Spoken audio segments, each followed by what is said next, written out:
खुलुमबाय लोगोफोर, गोजोन फुंबिलि बयनिसिमबो। नोंथांमोनखौ गोदान भिडिअ'आव आरो फिन खेबसेबाव बरायनाय जाबाय। आं दिनै नोंथांमोननि सिगाङाव 15 फागुन दान 1431 एबा 28 फेब्रुआरि 2025 मायथाइनि सानसेनि फानजामुथिखौ फरायथिनो लादों। आसा खालामो नोंथांमोना भिडिअ'खौ नायना मोजां मोनगोन। गिबियावनो दङ मेष राशि। दिनै नोंथाङा नोंथांनि हाबाफोरखौ फोजोबनायाव जाफुंसार जानो हागौ। नोंथाङा सोरबा जुनिया सुबुंनिफ्राय मदद मोननो हागौ। नोंथांनि साना मोजां जागोन। नोंथांनि जुलियारि सोमोन्दोआव गोदैया बांगोन। नोंथांनि सावस्रिया मोजां थागोन। नोंथाङा नोंथांनि जिउ राहाजों सोमोन्दो गोनां गोदान खाबुफोर मोननो हागौ। रांनि बाथ्राफोरखौ लानानै मावख'आरिफोरजों सावरायनायनि खाबु दं। नोंथाङा माखासे बिथांखिफोराव सोलायनाय लाबोनो हागौ। नोंथाङा माबा मोनसे गोदान दिन्थिनो हागोन। नोंथांनि दिनैनि खाफालगोनां दिगा जादों सानजा, खाफालगोनां अनजिमाया जादों 1 आरो खाफालगोनां गाबा जादों गोथां गाब। वृषभ राशि। दिनैनि साना खामानिनि बेलायाव जोबोद मोजां सान। नोंथाङा बै बिथांखिफोरनिफ्राय मुलाम्फा जागोन जायनि सायाव नोंथाङा गोब्राब खामानि मावगासिनो दं। गासै महरै नोंथांनि जिउ राहाया थार लामाथिं दावगालांगासिनो दं। बेनिखायनो नोंथाङा नोंथांनि थांखिफोरनि फारसे आवगायलांबाय थानांगौ। सुबुंफोरा नोंथांनि सायाव नोजोर होगासिनो दं आरो फैबाय थानाय समाव नोंथाङा थारैनो बान्थाफोरखौ मोनगोन। आथिखालाव गुबुन हादोरनिफ्राय राङारि मुलाम्फानि इसारा नुनो मोनदों। गोजान बबेनिफ्रायबा गोरलैयै रां फैनायनि इसारा दं। जुदि नोंथाङा गुबुन हादोराव रां थिसनदोंब्ला एबा गुबुन हादोरनिफ्राय मोजां खौरांखौ नेगासिनो दंब्ला दिनैनि साना जाबाय। मोजां खौरां फैगोन। हाथरखिफोरा नोंथांनि फारसे दं। बेनिखायनो मोजां सानस्रिफोरखौ लाखि। नोंथांनि दिनैनि खाफालगोनां दिगा जादों साहा, खाफालगोनां अनजिमाया जादों 3 आरो खाफालगोनां गाबा जादों खमला गाब। मिथुन राशि। दिनैनि साना नोंथांनि थाखाय मोजां जागोन। नोंथांनि रुटिनआ मोजां जागोन। रांखान्थियाव मुलाम्फा जागोन।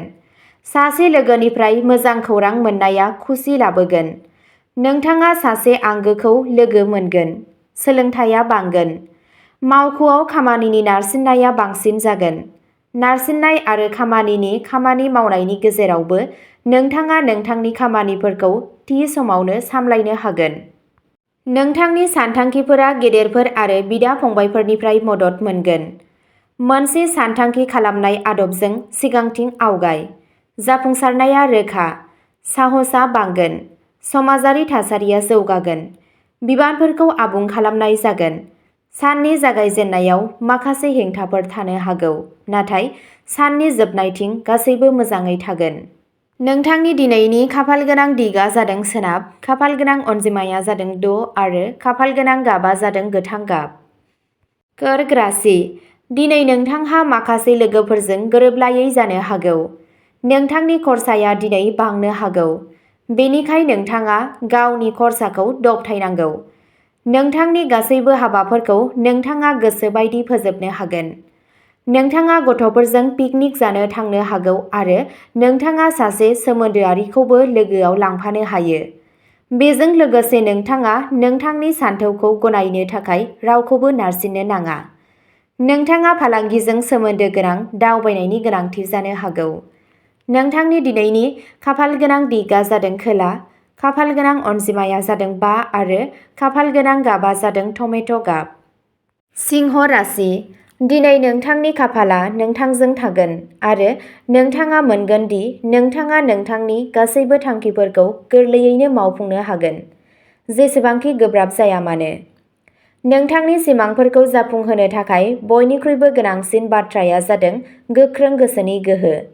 नोंथाङा नोंथांनि गोहोखौ बुथुमनो हागोन। बेयो नोंथांनि थांखिफोरखौ जाफुंहोनायाव मदद होगोन। दिनै नोंथाङा अख्रांखौ दांगोन।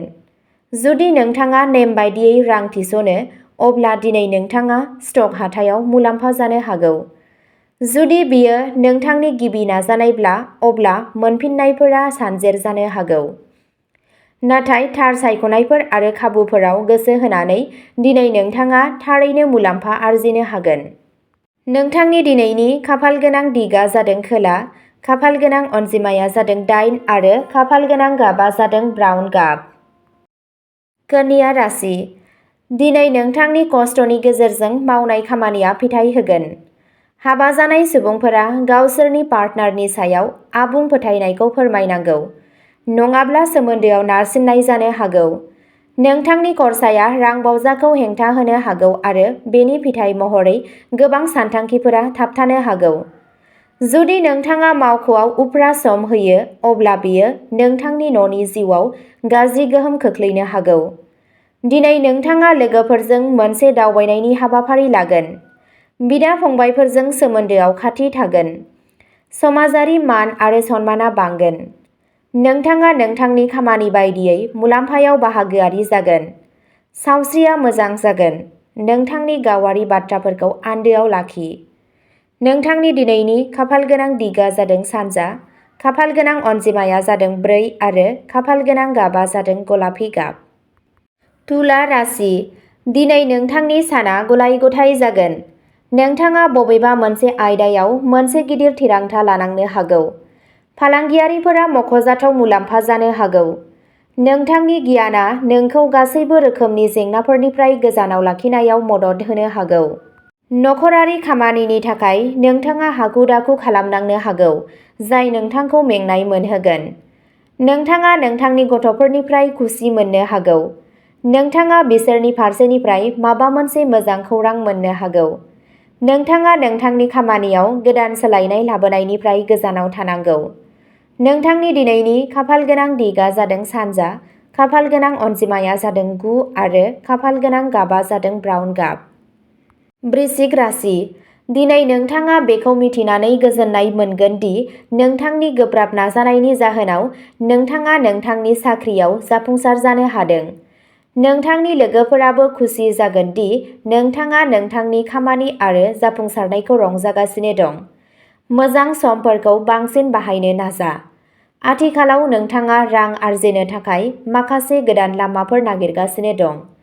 जुदि नोंथाङा मोनसे गोदान मोजां साख्रि नागिरदों, अब्ला दिनै नोंथाङा माबा मोनसे गिदिर खौरां मोननो हागौ। नोंथाङा सासे जोबोद गोहोगोनां सुबुं। थुलुंगानायखौ लाखि, मानोना बेयो नोंथांनि खामानियाव रिफिगोन।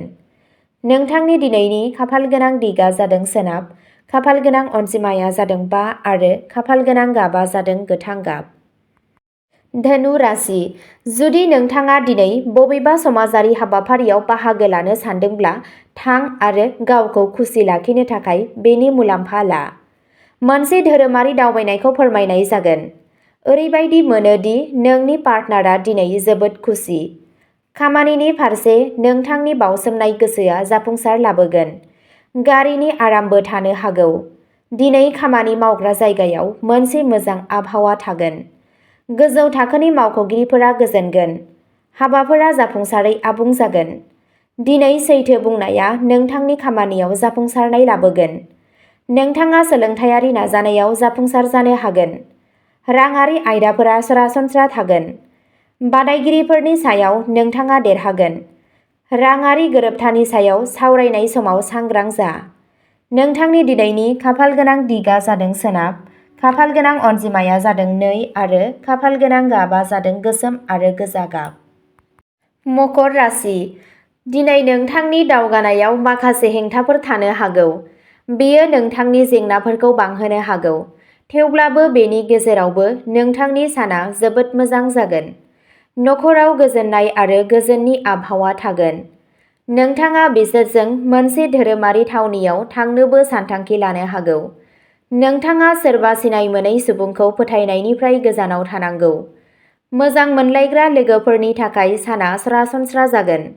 समाजाव सोरजोंबा नोंहा एसे गोरोबलायै जानो हागौ। नाङै रायज्लायनायनिफ्राय गोजानाव थानाया साबसिन जागोन। नोंथांनि दिनैनि खाफालगोनां दिगा जादों खोला, खाफालगोनां अनजिमाया जादों 7 आरो खाफालगोनां गाबा जादों गुफुर गाब। कुम्भ राशि। नोंथांनि जिउ राहायाव राङारि मुलाम्फानि गोदान खाबुफोर नुजाथिगोन। ओरैबायदि मोनसे समबो फैगोन जेब्ला नोंथाङा नोंथांनि गोहोखौ दिन्थिनो खाबु मोनगोन। गावनि गोहो आरो रोंग'थिखौ दिन्थिनो थाखाय जायखिजाया खाबुखौ बांसिन बाहाय। गावनि गोहोखौ बाङाय खालामनाङा। जुदि नोंथाङा नोंथांनि फोथार आरो राङारि बिथिङाव एसे खैफोद लायो, अब्ला बेयो रोखा दि नोंथाङा इयुनाव गोबां मुलाम्फा मोनगोन। दिनै नोंथाङा रंजानाय आरो य'गानि गेजेरजों गावनि गोसोनि मोनदांथिफोरखौ सामलायनो सोलोंगोन। य'गा आरो ध्यानआ नोंथांखौ गावनि देहाखौ सिरि लाखिनायनि अनगायैबो नोंथांनि गोसोखौ गोजोनै लाखिनोबो फोरोंगोन। नोंथांनि दिनैनि खाफालगोनां दिगआ जादों साहा, खाफालगोनां अनजिमाया जादों 6 आरो खाफालगोनां गाबआ जादों टमेट' गाब। मीन राशि। दिनै नोंथाङा गोबां गोदान रांखान्थियारि सानथांखिफोरजों मोगा-मोगि जानांगोन। जायखिजाया थिरांथा लानायनि सिगां मोजां आरो गाज्रिखौ मोजाङै सान्ना नाय। नोंथाङा ओरैबायदि मोनसे फुंखानिफ्राय रां आरजिनो हागौ जायनि बागै नोंथाङा सिगाङाव सानाखैमोन। नोंथाङा मोनसे नखरारि हाबाफारियाव गोसो होनायनि मिरु जागोन। लोगोफोर आरो नोंनि पार्टनारआ सुखु आरो खुसि होगोन। नोंथांनि गोब्राब नाजानाया दिनै खामानि मावथायाव थारैनो फिथाय होगोन। दिनै दावबायनाय, रंजानाय आरो समाजारि खालामनाय जागोन। नोंथाङा गोदान फुंखाफोरनिफ्राय सानस्लाबै रां मोनगोन, जाय नोंथांनि सानखौ गोजोंसिन खालामगोन। सानखांनाया खहा गोनां जानो हागौ, नोंथांनि फोथायथिया बांगोन।